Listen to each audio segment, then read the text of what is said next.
प्रज्ञा मिश्रा और आप देख रहे हैं प्रज्ञा का पन्ना। लोग कहने लगे हैं कि भारत के भीतर दो राज्य आपस में बम चला रहे हैं। दो राज्यों की सरकारें ऐसे लड़ रही हैं जैसे भारत पाकिस्तान का युद्ध। कुछ ने तो यहाँ तक कह दिया कि हिंदुस्तान में गृह युद्ध शुरू हो चुका है। असम और मिजोरम भारत देश के दो राज्य हैं, लेकिन दोनों के बीच भारत पाकिस्तान की तरह दुश्मनी है। दोनों के बीच भारत और चीन जैसा जमीन विवाद है। दोनों भारत के राज्य हैं, लेकिन दोनों दो देशों की तरह लड़ाई लड़ रहे हैं।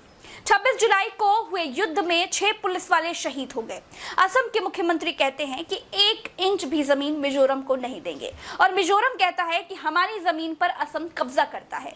दोनों मुख्यमंत्री ऐसी बात करते हैं जैसे बातचीत हिंदुस्तान और पाकिस्तान के बीच भी नहीं होती होगी। आज इसी पर समझेंगे कि भारत के दो राज्य दो देशों की तरह क्यों लड़ते हैं, क्यों दोनों राज्यों की पुलिस युद्ध करती है, क्यों लोगों की जान जाती है, और क्यों भारत की सरकार के होते हुए दो राज्य युद्ध लड़ रहे हैं। तो चलिए शुरू से शुरू करते हैं। दोस्तों, असम और मिजोरम को नक्शे पर आप देख लीजिए। दोनों पूर्वोत्तर के दो राज्य हैं। दोनों की सीमाएं आपस में मिलती हैं। बाकायदा दोनों राज्यों के नक्शे भी हैं, लेकिन बंटवारा 2 बार हुआ। इसी 2 बार के बंटवारे की ही पूरी लड़ाई है। बंटवारा कैसे और किसने 2 बार किया वो आगे समझाएंगे, लेकिन अभी की कहानी को आसान भाषा में समझते चलिए, तब आगे समझने में आपको आसानी हो जाएगी। दोस्तों, दोनों राज्यों की लड़ाई तब से चली आ रही है जब से दोनों राज्य बने थे। ऐसा नहीं है कि दोनों राज्यों की सीमा का बंटवारा नहीं है, बंटवारा है, लेकिन नक्शा जमीन पर कहां है किसी को नहीं मालूम। असम का कहना है कि मिजोरम उनकी 6 किलोमीटर की सीमा के भीतर घुस आया है। मिजोरम कहता है कि नक्शा यहीं से है। अभी जब 26 जुलाई को तालिबान जैसी फायरिंग के बाद 6 पुलिस वाले मारे गए, तो असम के मुख्यमंत्री हिमंता बिस्वा शर्मा ने कहा कि वो असम की 1 इंच जमीन भी किसी को नहीं लेने देंगे।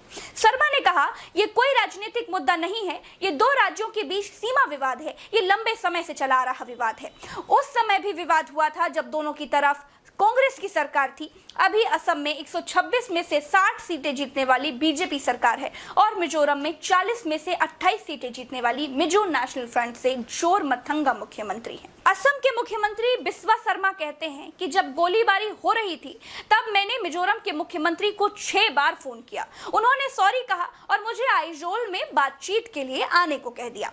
हमारी जमीन का 1 इंच भी कोई नहीं ले सकता। हम अपने क्षेत्र को सुरक्षित करने के लिए प्रतिबद्ध हैं। सीमा पर पुलिस तैनात है। दोस्तों, मिजोरम असम पुलिस पर आरोप लगाता है कि असम पुलिस ने वेरेंगटे ऑटो रिक्शा स्टैंड पर सीआरपीएफ की पोस्ट को जबरन पार किया और मिजोरम पुलिस की एक चौकी को पलट दिया, और असम पुलिस ने मिजोरम पुलिस पर आंसू गैस के गोले दाग दिए, और मिजोरम पुलिस ने जवाबी कार्रवाई की। जवाबी कार्रवाई कैसी थी दोस्तों, आवाज सुनिए।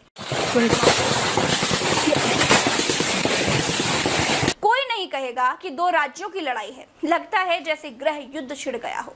दोनों तरफ की पुलिस कहती है कि यह फायरिंग जनता की तरफ से की गई, और अगर ऐसा है तो सवाल ये उठता है कि असम मिजोरम बॉर्डर में जनता के पास ऐसी स्वचालित हथियार कहां से आ गए। अब ये समझिए कि इस जमीन के लिए गोलियां चलती क्यों हैं। देखिए, असम के 3 जिले कछार, हैलाकांडी और करीमगंज मिजोरम के 3 जिलों के साथ 164 किलोमीटर लंबी सीमा साझा करते हैं। दोनों राज्य एक दूसरे की जमीन पर घुसपैठ के आरोप लगाते रहते हैं, और ये सिलसिला शुरू हुआ है 1875 की सीमा बंटवारे से। 1857 की एक अधिसूचना में लुशाई पहाड़ियों को कछार के मैदानी इलाकों से अलग किया गया था। मिजोरम का मानना है कि सीमा का सही बंटवारा 1875 वाली अधिसूचना के आधार पर किया जाना चाहिए, जो Bengal eastern frontier regulation act 1873 से लिया गया है।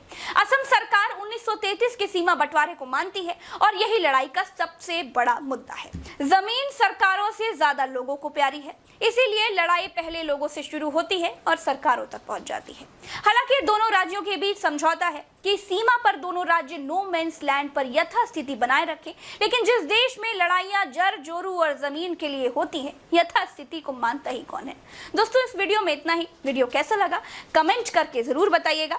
आगे किस विषय पर आप वीडियो चाहते हैं वो भी बताइए, और जल्दी से 1 मिलियन सब्सक्राइबर पूरे कर दीजिए, क्योंकि जिस दिन 1 मिलियन पूरे हो जाएंगे ना, उस दिन हम अपने ऑफिस का इनॉग्रेशन करेंगे और आपको अपना ऑफिस दिखाएंगे। हमें इंतजार है 1 मिलियन का। चलते हैं। राम राम, दुआ सलाम, जय हिंद।